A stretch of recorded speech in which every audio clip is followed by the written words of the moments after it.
ایک شخص فوت ہو گیا تو لوگ اس کی تدفین کے لیے جب قبر نکال رہے تھے تو بظاہر تو کوئی نشان نہیں تھا، ایک خالی جگہ قبر کھود رہے تھے، لیکن کھودتے کھودتے ایک قبر دریافت ہوئی اور اس کی ایک اینٹ گر گئی۔ تو لوگوں نے دیکھا کہ جو بے نشان قبر تھی اس کی جب اینٹ گری تو اندر سے خوشبو آ رہی ہے اور تازہ گلابوں کا ماحول اندر ہے جو ماحول کو مشک بار کیے ہوئے ہے۔ ایک اینٹ تو گری تھی تو انہوں نے دوسری اینٹ خود کھینچ دی تو دیکھا کہ صاحب قبر کا کفن بھی میلا نہیں ہوا۔ شوق اور جستجو کی چنگاریاں مزید روشن ہوئیں تو انہوں نے چاہا کہ ہم معلوم کریں کہ یہ شخص کون ہے اور اس کا عمل کیا تھا کہ مرنے کے بعد بھی اس کا کفن بھی میلا نہیں ہوا، جبکہ قبر کا اوپر سے نشان تک مٹ چکا ہے، نہ جانے کتنی پرانی قبر ہے۔ لوگ ڈھونڈنے کے لیے نکلے تو خیر اس کی بوڑھی بیوہ مل ہی گئی، اس کو انتقال کیے ایک عرصہ گزر گیا تھا لیکن اس کی بیوہ بھی موجود تھی۔ اس کو کہا کہ یوں ہم نے تیرے شوہر کی قبر سے خوشبو پھوٹتی دیکھی ہے اور اس کا کفن بھی میلا نہیں ہوا، ہم پوچھنا چاہتے ہیں کہ تمہارے شوہر نے کون سا نیک عمل کیا، اس کے معمولات زندگی کیا تھے، تاکہ ہم بھی اس کا تتبع کر کے اپنی زندگی میں اور اپنی قبر میں چراغاں کر سکیں۔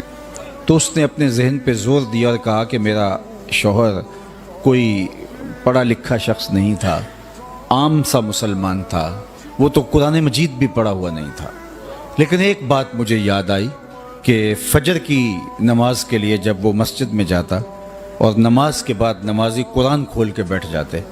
تو اس سے بہت تکلیف ہوتی کہ کاش میں بھی قرآن پڑھا ہوتا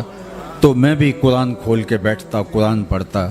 تو یہ بوجھل قدموں سے واپس گھر آ جاتا اور طاق پہ رکھے ہوئے قرآن مجید کو اٹھاتا، اس کو کھولتا اور چومتا اور ایک ایک سطر پہ انگلی رکھ کے کہتا مالک مجھے نہیں پتا یہ کیا لکھا ہے، جو لکھا ہے سچ لکھا ہے۔ پھر دوسری سطر پہ انگلی رکھتا، کہتا مالک یہ بھی حق لکھا ہے۔ پھر تیسری سطر پہ انگلی رکھتا، مالک مجھے نہیں پتا کیا لکھا ہے، جو لکھا ہے سچ لکھا ہے۔ اس طرح انگلیاں پھیرتا جاتا اور یہ کہتا جاتا مالک یہ بھی سچ ہے، یہ بھی سچ ہے، یہ بھی سچ ہے، یہ بھی سچ ہے۔